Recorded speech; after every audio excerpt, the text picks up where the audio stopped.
버스가 겨우 서너 번 지나가는 제 고향 오지마을에 지상파 방송에 소개된 유명한 맛집이 있어요. 40년쯤 허름한 가정집 문간방에서 시작된 그 식당은 이제 사시사철 번호표를 받고 길게 줄을 서야 하는 전국구 맛집이 되었는데요. 사실 그 식당이 그렇게 유명해진 건 방송보다 사람들 입소문 때문이었어요. SNS에 검색해보면 그 집을 다녀간 사람들의 후기가 차고 넘치거든요.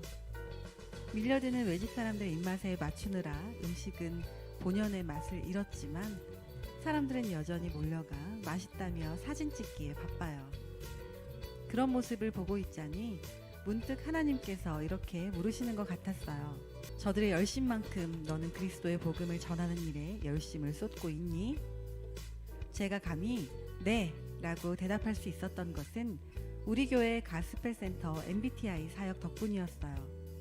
현장 전도가 어려우면 중보기도, 동아리 전도, 컨텐츠 전도로 참여할 수 있으니 이젠 결코 나는 못한다 핑계댈 수가 없게 되었네요. 여러분, 예수님께서 이렇게 말씀하시는 것 같지 않나요? 전도? 야, 너도 할 수 있어. 안녕하세요. 서강교회 성도 여러분, 보이는 라디오 오늘의 DJ 조은숙 집사입니다. 오늘은 방부영 권사님의 글로 시작했는데요. 정말 늘 선교나 전도에 뭔가 답답하고 죄책감이 있었는데 올해부터 시작된 가스펠센터 MBTI 사역에 함께하면서 그래도 뭔가 하고 있어요. 노력하고 있어요. 라고 이야기를 할 수 있게 된 것 같아요. 보이는 라디오와 함께 하시는 우리 성도님들도 같은 마음이실 것 같은데요.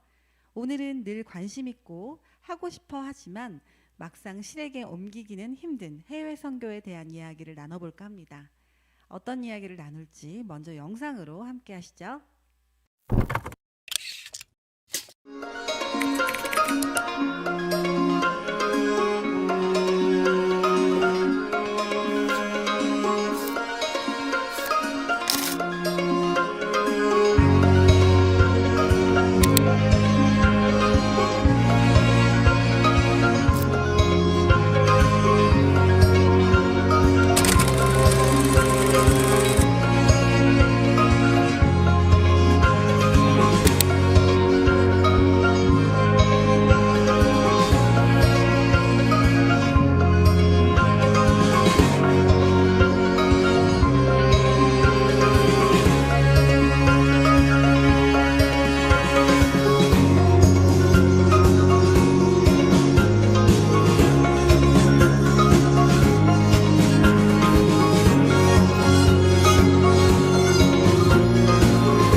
네, 해외 선교를 직접 몸으로 실천하고 계시는 황지희 권찰님을 모셔보았습니다. 황지희 권찰님 안녕하세요. 어서 오세요. 네, 안녕하세요. 네, 초대해 주셔서 감사합니다. 네, 오늘 드디어 많은 분들이 기다리고 기대했던 해외 선교 특집으로 우리 황지희 권찰님을 모시게 되었는데요. 보이는 라디오를 보시는 많은 분들이 이미 권찰님을 아시겠지만 그럼에도 불구하고 처음 접하실 분들을 위해서 권찰님 소개를 한번 부탁드릴게요. 아, 네. 저는 보이는 24요. 황지 권찰이라고 합니다. 네.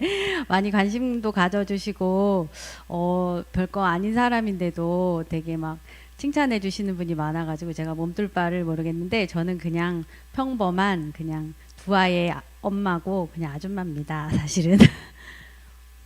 네. 끝인가요? 네. 네. 또 다른 거. 네. 직업은 제가 의사인데요. 원래는 외과를 전공했었고요. 네, 요즘에는 피부과에서 일을 하고 있습니다. 네, 우리 외과였다가 이제 피부과 선생님을 하고 계시는 우리 황지희 권찰님. 황지희 권찰님에 대해서 이제 서강교회 모든 분들이 다 알게 되셨을 것 같은데요.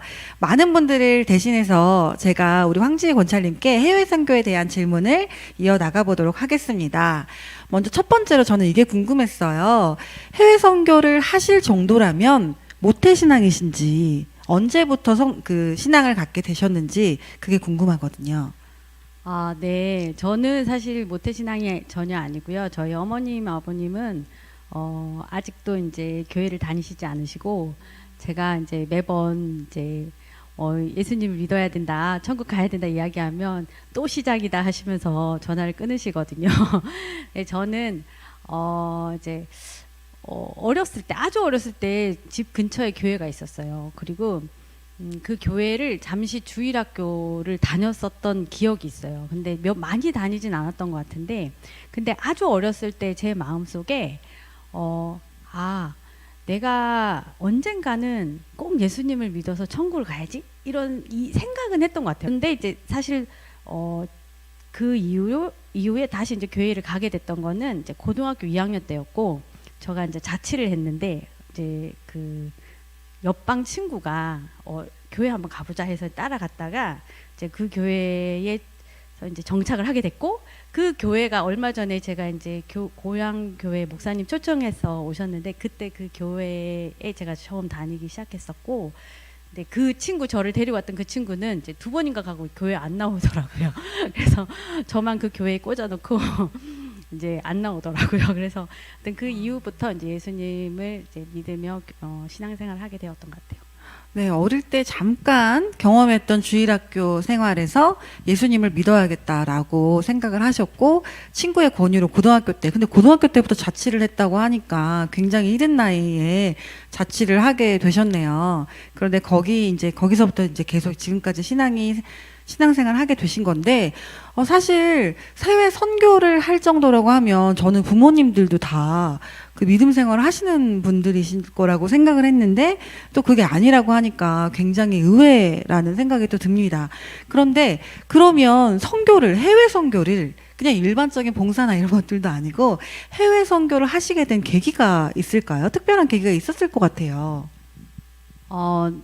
저는 이제 집이 아주 깡시골이에요. 그래서 버스도 하루에 뭐 2번밖에 안 가는 깡시골 출신이고, 이제 그래서 우리 동네에는 고등학교가 없어요. 그래서 고등학교는 이제 진주시로 나와서 고등학교를 다녔고, 대학교도 이제 진주시에서 나왔는데, 그래서 이제 어쩔 수 없이, 그리고 그때는 시골 출신 친구들이 많아서 자취하는 친구, 하숙하는 친구들이 많았어요.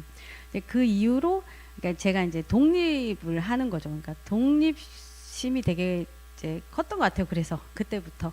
그리고 그 이후에서 이제 신앙을 키우는 것도 어떻게 보면 부모님이 이제 안 믿으시니까 저 스스로 신앙을 키우는 거죠. 그리고 또 교회를 좀 다니고 또 예수님에 대한 이제 믿음이 또 생기고 하다 보니까 어떤 생각이 드냐면, 이게 좀 약간 신앙생활 좀 하는 사람들 다 선교 한 번씩 가던데 나도 좀 한번 가보고 싶다.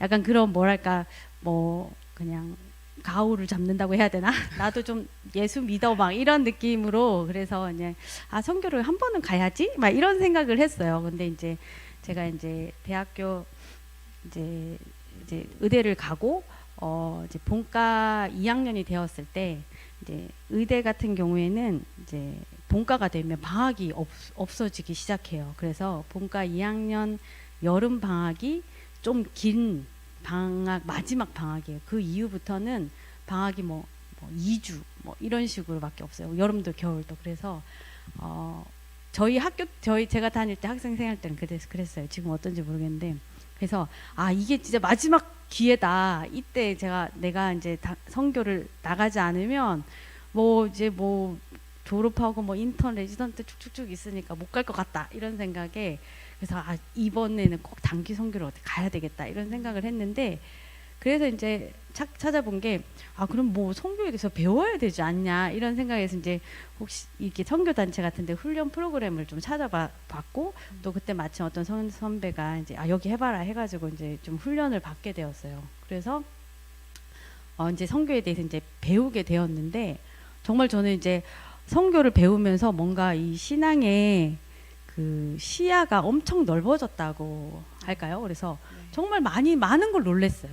그 전과 그 후가 많이 달라졌어요. 선교를 배우면서. 자, 그러면 고등학교 2학년 때부터 그 믿음 생활을 본격적으로 시작을 했는데 대학생 때 본과 2년 뭐 이렇게면 정말 어린 나이인데 그때 선교를 해야겠다라는 마음을 가지고 또 사실 생각만 하고 그걸 실제로 실행에 옮기기도 되게 어려운데 그걸 실행에 옮기시게 되신 거네요. 그렇게 훈련을 받고 바로 그럼 선교지로 나가신 건가요? 네, 그래서 제가 이제 선교를 배우면서 뭐를 가장 놀랐냐면, 제가 여러 가지 교회에서 중요한 덕목이라고 생각하고 중요하다고 생각하는 가치들이 여러 가지 있잖아요. 뭐 네네. 구제도 있고, 뭐 교제도 있고. 그렇죠. 근데 그 중에 선교는 그 여러 가지 가치 중에 하나라고 생각했거든요. 전도, 뭐 선교. 근데 이제 마태복음 24장 14절에 보면은 이 천국 복음이 모든 민족에 증거되기 위하여 온 세상에 전파되리니 그제야 끝이 되리라. 이 말씀이 있어요. 근데 저는 그 말씀을 한 번도 그 전에는 읽었지만 뭐 중요하게 생각하지 않았는데, 근데 이 말씀을 듣는데 어떤 느낌이 드냐면, 이 세상을 지으시고 하늘과 땅의 주인이 되시고 모든 주권자가 되시는 하나님이 역사를 시작하시고 역사를 끝내시는데 그 끝을 언제 끝낸다고 하셨냐면 모든 민족의 복음이 증거되어야 끝나겠다고 하시는 거예요. 네. 근데 맞아요. 그게 내가 만약에 어떤 신인데 내가 역사를 시작할 거야. 근데 끝은 언제냐 하면 끝은 모든 사람이 글자를 읽으면 끝낼 거야 라고 한다면 이 신은 뭘 중요하게 생각하는 거냐면 문맹 태치를 중요하게 생각하는 거죠. 근데 우리 그러네요. 하나님은 네.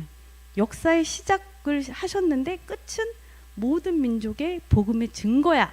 증언되어야 돼. 전파되어야 돼. 이렇게 말씀하시는 거죠. 그러니까 이 모든 가치 중에 가장 하나님이 중요하게 생각하시는 것은 모든 민족의 복음 증거. 모든 민족이 예수님의 그 천국 복음의 소식을 듣는 것이구나. 그거를 이제 깨닫게 된 거죠. 네. 그래서 그렇구나. 이거는 어떤 이것도 하고 이것도 하고 같이 할 것이 아니라 제1 가치로 두고 내가 해야 되는 것 중에 하나구나를 일단 깨닫게 되었고, 그러면 내가 무엇은 선교를 해야 될까? 어떻게 해야 될까? 아니 그러면 또 무슨 민족을 섬겨야 될까? 너무 많은 민족이 있는데 네네.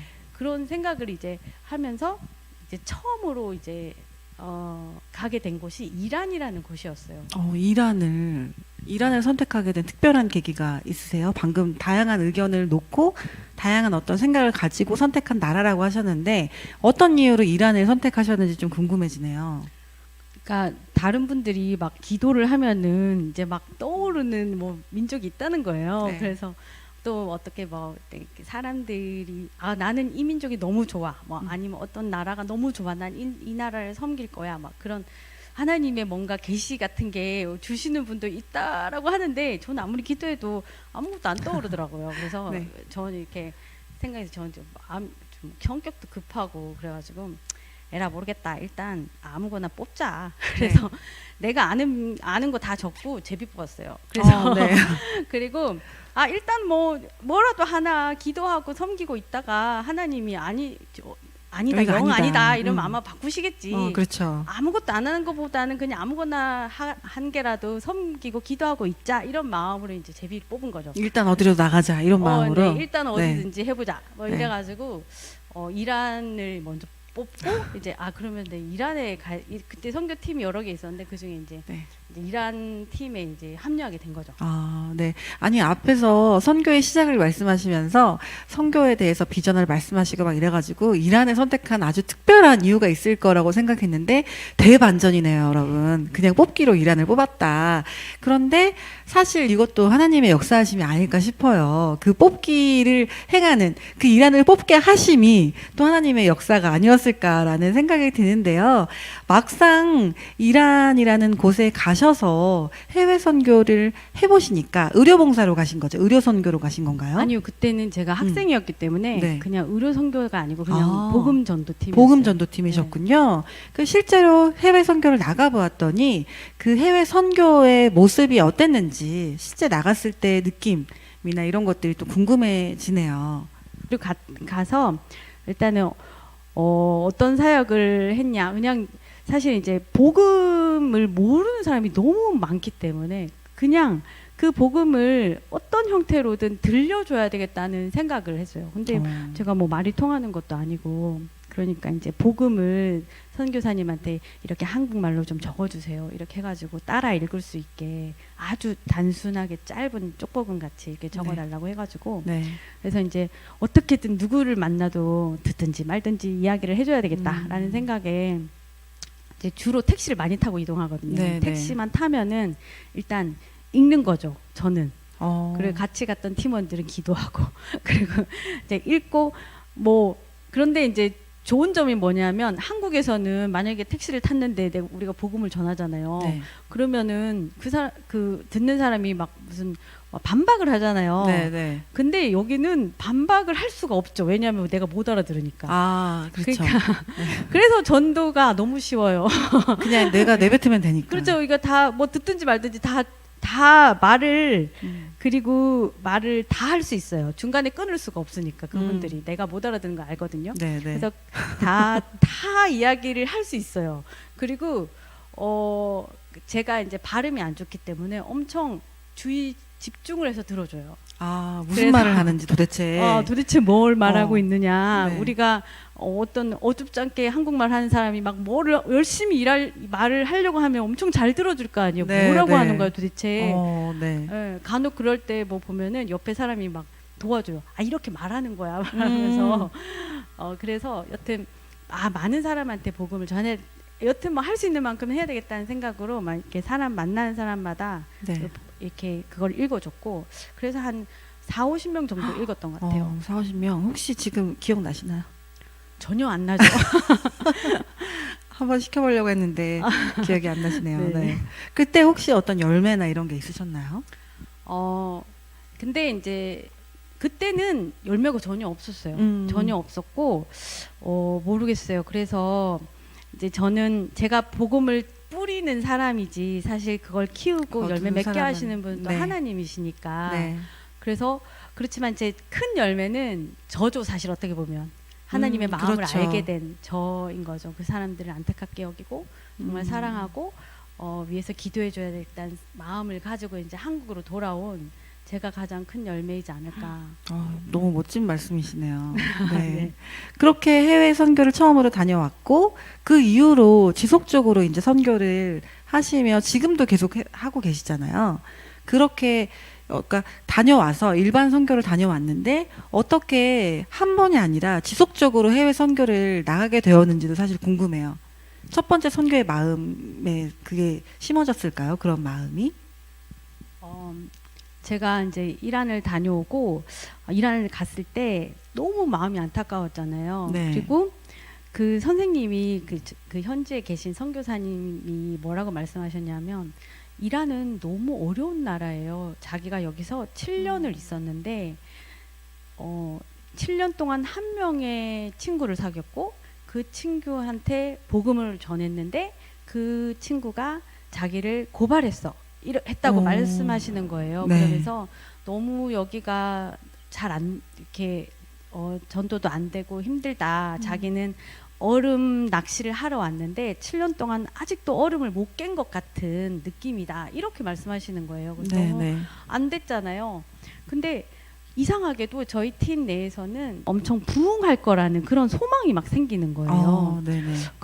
그런데 이제 저는 뭐 잘 몰랐는데 막 다른 기도하시는 막 기도 열심히 하시는 그런 분들도 있었는데, 하나님이 큰 부흥을 주실 겁니다. 막 이런 소망적인 말씀을 하시더라고요. 네. 그래서 돌아와서 이제 근데 오래지 않아서 제가 갔다 와서 오래지 않아서 이란에 큰 부흥이 진짜 일어났어요. 네.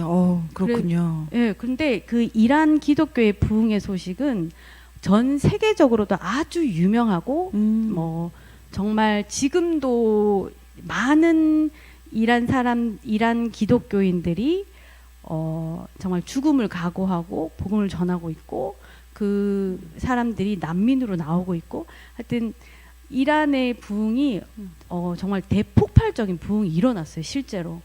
그래서 저는 이제 정말 하나님이 정말 살아계신 하나님이시구나. 네. 내가 내 바운더리 내에서 그냥 내 일상 내에서만 느끼는 하나님은 나를 도와주시고 내 취직하는 거 도와주시고 내 공부하는 거 도와주시고 그냥 내 인생 살이 가운데만 이제 살아계신 하나님이라고 생각하고 살았는데 네. 그게 아니고 정말 온 세계를 다 다스리고 계시고 지금도 역사하시고 계시고 그 역사를 이끌고 계시는 하나님이라는 것을 정말 뼈저리게 느낀 거죠. 네. 그래서 정말 또 선교를 또 하나님 그렇게 또 좋아하시니까 또 더 하게 되는 것 같아요.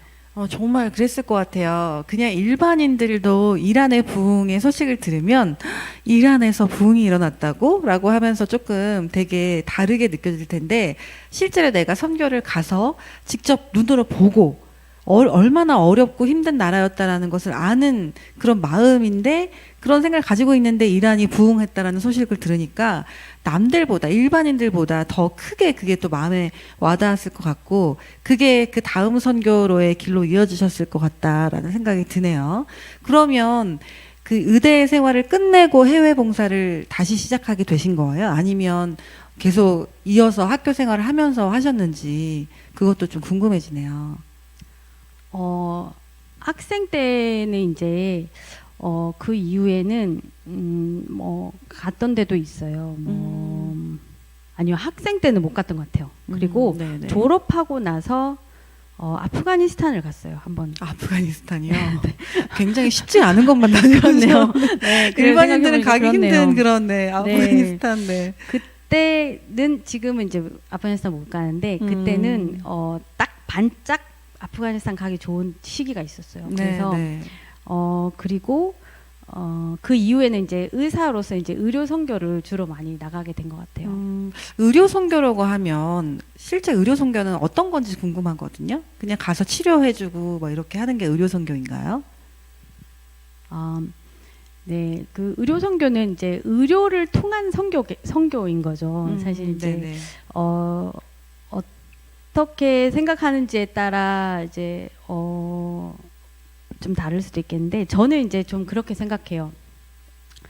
의료 선교는 선교를 하기 위해서 하는 것이다. 그러니까 의료와 선교를 생각하면 의료보다는 선교가 더 중요한 포인트인데 선교를 하기 위해서 의료라는 수단을 가지고 가면 선교가 훨씬 쉽기 때문에 선교의 그 효율성이 있기 때문에 의료를 가져가는 것이다라고 저는 그렇게 생각해요. 실제로 우리나라에 오셨던 예전에 선교사님들께서 선교를 하기 위해서 학교도 세우고 병원도 세우고 이렇게 했던 것과 좀 비슷한 맥락이라고 보면 되겠네요. 그러면 의료 선교를 하면서 선교를 하면서 가장 기억에 남는 영혼들이 있다면 어떤 분들이 기억에 남으시는지 또 그것도 궁금합니다. 네. 너무 사실은 많은데 첫 번째는 의료 선교를 하면서 정말 이제 너무나 많이 아픈 사람들을 많이 보죠. 그리고 너무 안타까운 경우도 많고 제가 사실 도와주기 힘들 경우도 많고 모리타니아라는 이제 아주 가난한 나라를 간 적이 있어요. 거기는 네. 이제 아프리카에 있는 진짜 최빈국 중에 하나인데 모리타니아는 정말 못 살거든요. 그리고 다 처음 모래 들어보는 나라예요. 모래 사막이고 네. 전기는 당연히 안 나오고 그런 뭐 여튼 황무지 같은 곳이에요. 되게 네, 환경이 제가 갔던 곳 중에 가장 안 좋았던 곳 중에 하나인 것 같아요. 근데 거기 가서 정말 재밌었던 거는 거기서는 이제 교도소를 간 적이 있어요. 네, 교도소. 교도소 네. 안에 있는 수감자를 이제 치료하러 간 거죠. 네. 그래서 이제 이게 모리타니아의 다른 이제 그냥 동네 다니면서도 이제 진료를 하고 또 교도소에도 가고 했는데 모리타니아 이제 동네를 다닐 때는 너무 안타까운 사람들이 많았어요. 막 뭐 걸어오다가 쓰러진 사람 어머. 그런 네. 사람들도 있고 네. 쓰러진 사람을 거기 모리타니아에서만 막 3명 봤던 것 같아요. 그리고 뭐 이렇게 어떻게 해줘야 될지 모르겠는 사람도 있고 막 어떤 어린 아이는 막 다쳐서 왔는데 제가 도저히 손을 써줄 수 없는데 큰 병원 가봐라고 해야 되는데 병원이 없고 막 이런 정말 안타까운 그 상황도 있었고 그래서 그 아이는 이제 선교사님 이렇게 해가지고 이제 치료를 받게 해드리긴 했는데 네. 그래서 근데 교도소를 가는데 제 마음에는 그런 생각이 드는 거예요. 와 이렇게 열악한데 교도소는 얼마나 열악할까. 네. 막 그런 생각으로 이제 갔어요. 네. 근데 정말 깜짝 놀라게 반전이. 반전이에요. 교도소에 있는 친구들은 너무 건강하고 어머. 너무 눈빛이 빠릿빠릿하고 새끼를 챙겨 먹나요? 그래서 그런 건가? 아니 그리고 어디가 아프냐 그러면 자기가 오늘 푸시업을 100개 하는데 어깨가 아팠다 막 이런 어머. 거예요. 네, 그래서 네. 근데 그런 게 마음이 아픈 거예요. 왜냐하면 그 나라에서는 뭔가 자기가 막 잘 살아보겠다고 뭐 좀 돈을 벌어보겠다고 비전을 가지겠다고 막 이런 사람들은 다 못 살고. 범죄를 할 수밖에 없는 시스템인 거죠. 그러니까 자기 삶을 막 획기적으로 바꿔보겠다고 열심히 사는 청년들은 네. 범죄를 해서 교도소에 다 있는 거예요. 그게 참 아이러니하고도 깜짝 놀라지만 좀 안타깝더라고요. 네. 그 시스템 자체가. 그리고 이제 다 너무나 못 사니까 네. 뭐 이렇게 잘 살아보겠다고 하려고 하면 다 범죄를 해야지 뭐 이렇게 잘 살 수밖에 없는 그런 그래서 너무 막 이렇게 열심을 내고 살고 있는 사람들이 그러니까 뭐 교도소에서 풀샵을 하는 친구들이니까 그렇죠. 열심히 있는 친구들이죠. 네, 그렇군요. 그랬던 경우도 있고 네. 뭐 여러 가지가 있는데 뭐 인도에 갔을 때는 네, 인도. 처음으로 귀신 들린 사람도 봤어요. 네. 네. 그래가지고 인도에는 저 가기 전부터 이야기를 많이 들었었거든요. 인도에는 귀신 들린 사람 많다고 이야기를 들었었는데 네. 저도 이제 처음으로 한 번도 본 적이 없었거든요. 네, 네. 그랬는데 한 번은 이제 어떤 분이 들어오는데 배가 너무 아프다고 하는 거예요. 네. 여자분이었는데 젊은 여자분이셨어요. 네. 그래서 전 또 외과 의사다 보니까 그런 사람을 보면은 이게 수술할 땐가? 수술해야 되는 건가? 막 이런 생각이 들거든요. 그래서 이제 누워 보세요. 이러겠죠. 제가 배를 만져봐야 되겠다. 이거 큰 병원 보내야 되겠다. 이런 생각으로 누워 보세요. 배가 아파가지고 너무 아파 이러면서 오는 네, 거예요. 네. 그래서 배를 누워서 이제 너무 아파하니까 도저히 내가 해줄 수는 없을 것 같고 수술해야 되나 보다. 내가 기도라도 해줘야 되겠다 생각하고 이제 손을 얹고 딱 기도를 하는데 네. 이분이 이렇게 너무 놀랍게 막 혓바닥을 막 쭉 빼가지고 벽을 막 핥으면서 어머, 네, 네. 그런 행동을 하는 거여서 네. 처음 봤어요. 이건 뭐지? 그랬어요. 그래서 제가 이건 제가 할 게 아니구나. 그래서 저기 중보기도 팀이 있었어요. 그래서 네. 중보기도 팀으로 가십시오. 그래서 보내드렸어요. 근데 더 놀라운 거는 옆에 막 사람들이 있었거든요. 네. 근데 나는 막 깜짝깜짝 놀라고 있는데 옆에 사람들은 늘 봤어 막 이런 느낌으로 저한테 왜 자기 안 봐주냐고 빨리 네. 저봐 자기 봐달라고 어. 그러더라고요. 그래서 그분은 이제 중보기도 팀에 가가지고 또 인도 목사님들이 그렇게 귀신을 잘 쫓는데요. 네. 그래서 경험이 많으시니까. 많으시대요. 그래가지고 네. 인도 목사님이 귀신을 막 쫓으시더라고요. 그래서 귀신 쫓아냈어요? 그리고 아까 막 이렇게 하던 사람이 네. 나 지나가면서 봤거든요. 네. 딱 앉아 계시더라고요. 어머, 네. 어머, 신기하네요. 정말 많은 경험을 저희 같은 경우는 한 번도 해보지 못하거나 아니면 한 번 정도 해봤을 경험을 우리 향지혜 권사님께서는 엄청나게 삶 속에서 많은 경험을 하셨네요, 진짜로. 제가 뭐 이야기를 하자면 너무너무 길어져가지고요. 그렇죠. 네, 밤새야 될 것 같은데요. 네. 오늘 1탄으로 끝날 게 아니라 2탄, 3탄으로도 얘기를 들어봐야 될 것 같은데 이렇게 이제 계속 지속적으로 해외 선교를 다니시는데 마지막으로 우리 황지혜 권사님의 비전이 무엇인지 저는 궁금해져요. 선교를 거듭할수록 어떤 비전이나 이런 마음가짐들이 좀 달라질 것 같은데 지금 우리 황지혜 권사님께서 가지고 계신 비전이 어떤 건지가 궁금해집니다. 저는 사실 어, 제가 되게 대단한 사람이 아니거든요, 사실. 그리고 되게 구멍도 많고 저를 아는 사람들은 알겠지만 제가 이렇게 허술한 사람이고요. 되게 게으르기도 하고 그리고 제가 어떻게 의사가 됐는지 저도 잘 모를 정도로 그렇게 스마트하진 않아요. 근데 하나님이 저에게 은혜로 또 뭐 이렇게 다른 사람들도 뭐 의사라고 하면 되게 알아봐 주시고 하는데 제가 그럴 만한 사람은 아닌데 하나님이 또 저에게 그런 직책을 주셨고 그렇기 때문에 또 하나님이 또 많이 주신 분은 많이 찾으시거든요. 그래서 네. 제가 또 하나님 주신 또 은사고 또 어떻게 보면 사명이니까 또 이 사명의 길을 제가 예수님한테 먼저 갈지 아니면 예수님이 저한테 먼저 오실지 잘 모르겠는데 네. 마지막 날까지 제가 이 사명의 길을 잘 가는 게 가장 큰 바람이고 또 저는 이제 선교를 사랑하고 또 선교를 다 같이 했으면 하는 마음이 늘 충만해요. 그래서 선교 동원을 선교 동원의 마음이 많이 있는데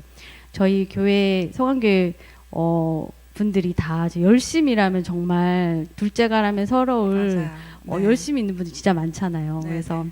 저도 또 작은 바람 중에 하나는 우리 교회 성도들님들과 같이 또 의료 선교 한번 가면 좋을 것 같습니다. 네, 저도 이렇게 말씀을 나누던 중에 내가 의료 선교를 할 수 있는 몸은 아니지만 가서 선교 아까 말씀하신 것처럼 복음을 전달하고 이런 거를 같이 가고 싶다라는 또 마음의 비전이 생기는데 오늘 방송 보시는 우리 많은 성원교회 가족분들도 그런 생각을 하셨을 것 같아요.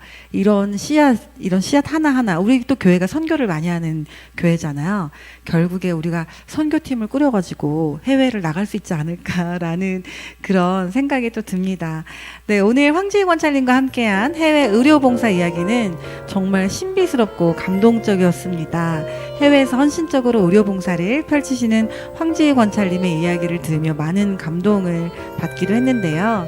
5월의 푸른 새싹처럼 여러분의 삶에도 새로운 희망이 가득하시기를 바라겠습니다.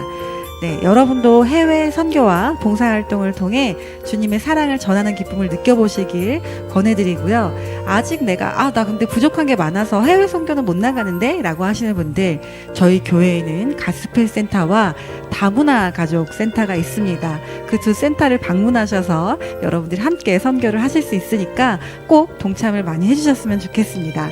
시청해주셔서 감사드리고요. 건강하고 행복한 5월 마무리하시기를 바라겠습니다. 앞으로도 우리 성안교회 보이는 라디오 채널에 함께 해주시기를 바랍니다. 다음 주에 뵙겠습니다. 다 같이 할게요. 자, 시작. 성안교회 성도 시작.